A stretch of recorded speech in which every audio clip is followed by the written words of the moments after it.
Պարոն Քալստյան, ինչպես եք վերաբերվում երեկվա դատարանի վճռին, որով Միքայել Սրբազանը մեղավոր ճանաչվեց, գիտեք, որ 5 տարվա ազատազրկում է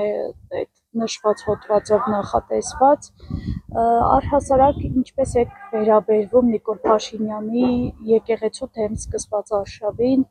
որը արդեն մոտակա 2-3 ամիսներին լայն թափ է ստացել, նա այսպես հետ չի կանգնել Բեհարանը ազատագրելու իր գաղափարից, փորձում է թիրախավորել հայ առաքելական եկեղեցին։ Երևի հարցի վերջի մասից սկսեմ, ինչ վերաբերվում է Նիկոլ Փաշինյանին։ Նիկոլ Փաշինյանի գործունեությունը կոնե վերջի 7 տարվա մեջ, եթե չասեմ շատ ավելի վաղ ժամանակահատվածից, երբ որ փորձել է մտնել քաղաքական դաշտ, այդ հատվածից նայելով, մեջտապես պայքար է եղել ազգային արժեքների, հենասյուների դեմ։ Եվ այդ հենասյուներից, եթե ուշադիր լինենք,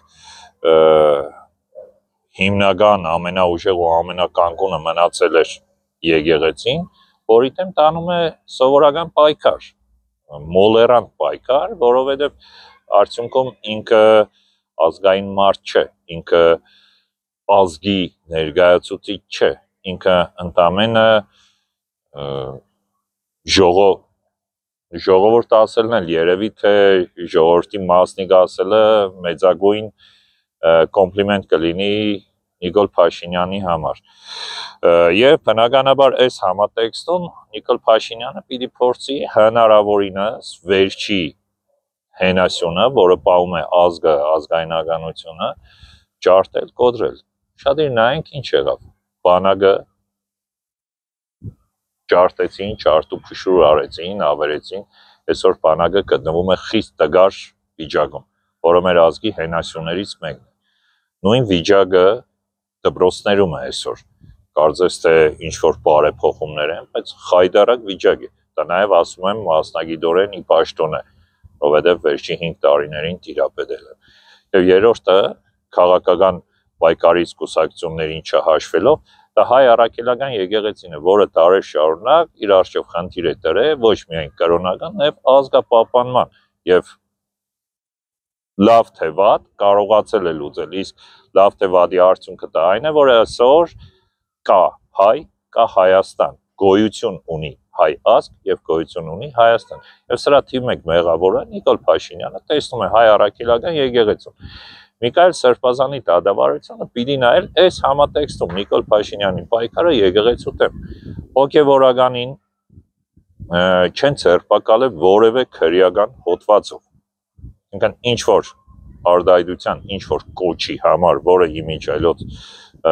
որոշ ժամանակ առաջ չէր հանդիսանում հանցագործություն, հիմա հանցագործություն է համարվում, տանել, դատապարտել, էնել 5 տարվա, բնականաբար շատ պարզ է, որ սա քաղաքական պատվեր է։ Ինչ վերաբերում է վարչապետին, վարչապետը երբ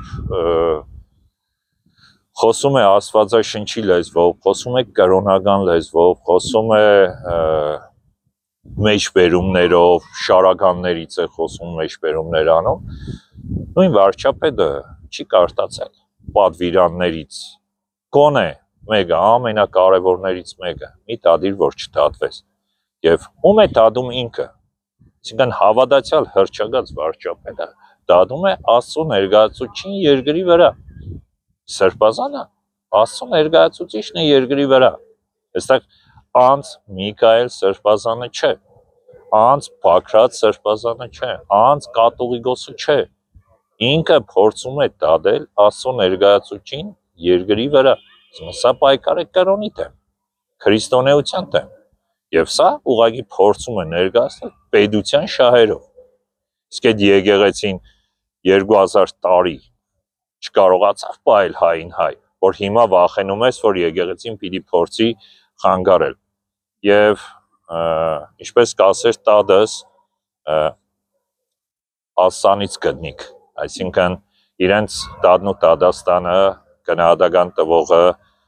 հենց Աստված պիտի լինի, ես այստեղ արտարացում չեմ գտնում, իրեն եւ հրանք կատարող տադավորին, որոնք երևի թե ինչ-ինչ տնտեսական շահերից ելնելով գնացել են նման սրբապղծության, որոշում կայացնելով դատապարտել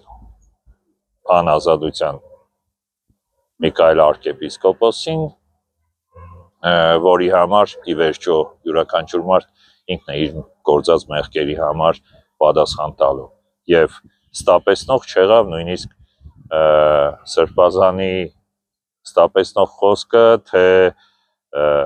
ես ձեր համար չեմ բարեխոսի ասուն, այս էր իմաստը, որ ձեր մեղքերը ներվեն։ Թող մտածեն իրենք, որովհետև ես վստահ եմ, ասված իրենցից չի հանելու, իրենք չեն պատասխան տալու իրանց գործած մեղքերի համար, պատասխան են տալու իրենց որդիները, իրանց թոռները։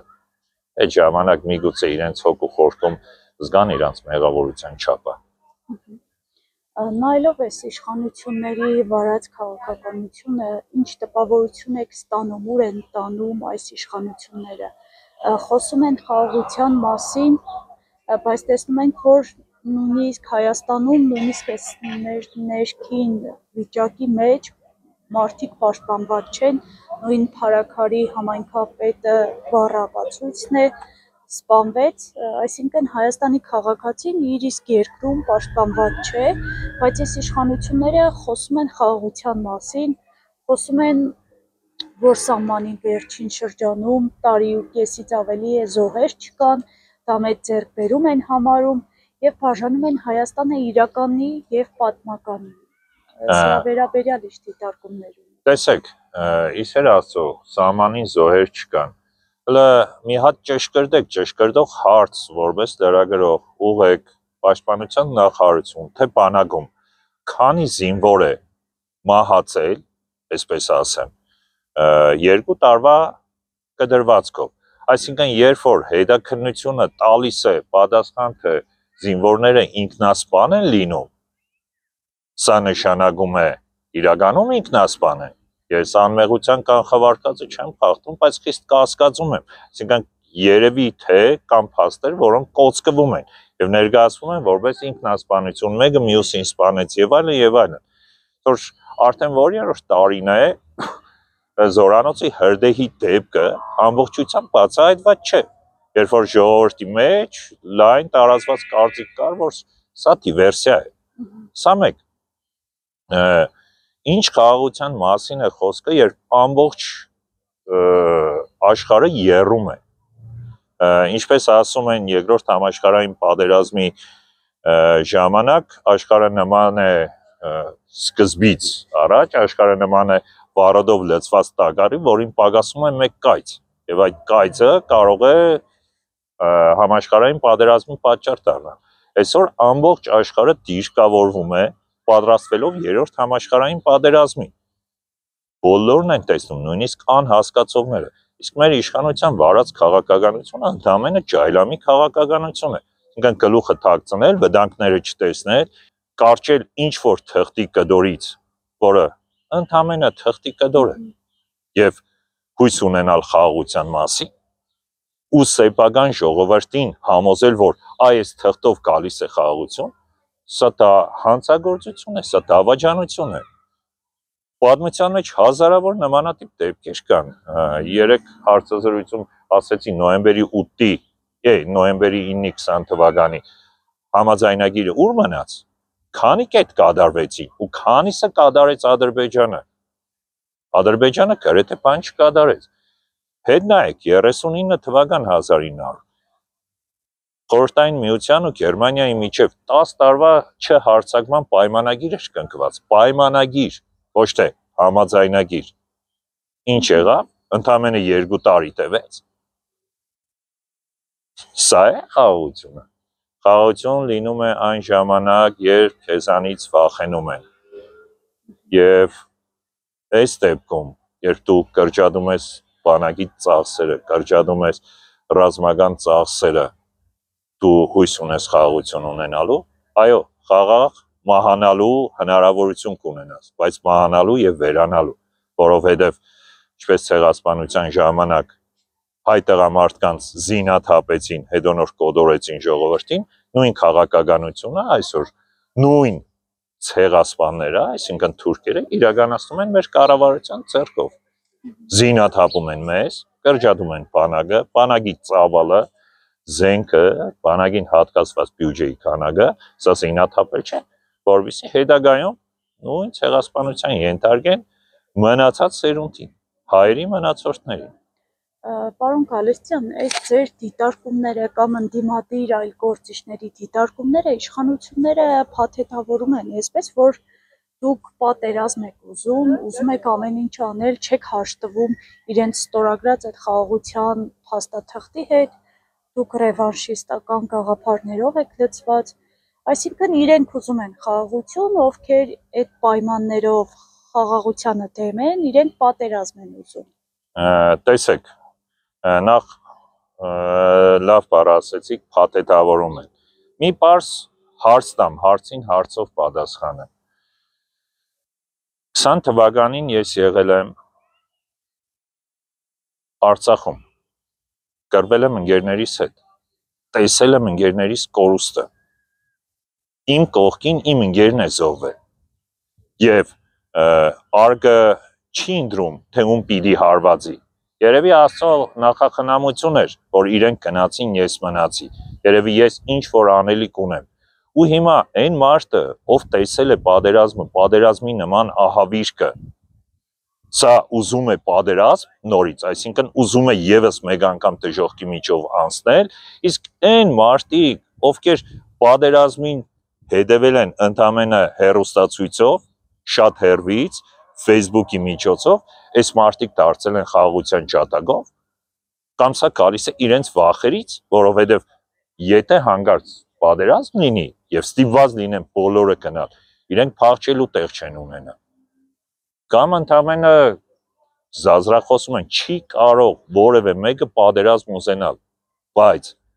պարտադրված պատերազմից փախչել էլ պետք չէ։ Եթե դու այլընտրանք չունես, ինչ պիտի անես։ Ուզես չուզես, պիտի պայքարես։ Ցանկացած մայր իր երեխային կամ երեխան մորը պաշտպանում է հանցագործից։ Հիմա, երբ որ խնդիր եղավ մեր մորը մայր հայրենիքին պաշտպանելու հանցագործից, չպիտի պաշտպանենք։ Այն տղան, որը ցանկանում է հանցագործից իր մորը պաշտպանել, նա համարում է ռևանշիստ, համարում է այրունարբու, կռիվ մանկալացող, պատերազմ փնտրող, իհարկե ոչ։ Մենք ուղղակիորեն զգալով գալիք ահավիրկը փորձում ենք պաշտպանվել, մենք չենք ասում պատերազմ, մենք ասում ենք պիտի պատրաստ լինենք պատերազմի, եթե հանկարծ ինչ-որ բան եղավ, բայց ոչ թե, բայ, եթե իշխանությունը փոփոխվեց, կլինի պարտադիր պատերազմ, ով ասես, որ կլինի պարտադիր պատերազմ։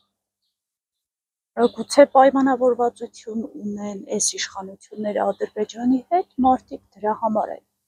այդպես մտածում, որ եթե փոխվի իշխանությունը, հնարավոր է պատերազմ։ Հետևաբար, եթե Ադրբեջանի հետ ունեն պայմանավորվածություն, ու մարդիկ այդպես են մտածում, նույն մարդիկ կարող են շատ պարզ եզրահանգման գալ, այսինքն ներկայիս իրենց երկրի իշխանությունը ձեռնտու է իրենց թշնամի պետություններին։ Եթե այս իշխանությունը չլինի, իրենք կպատերազմեն։ Իսկ այն իշխանությունը, որը ձեռնտու է իրենց թշնամիներին, դա նույն թշնամիների իշխանությունն է։ Սրանից պարզ տրամաբանություն ու բացատրություն չկա։ Եթե այդպես է, ուրեմն մեր իշխանությունը ադրբեջանական, թուրքական իշխանության դրածուն է։ Էլ սրանից ավել ինչ բացատրություն։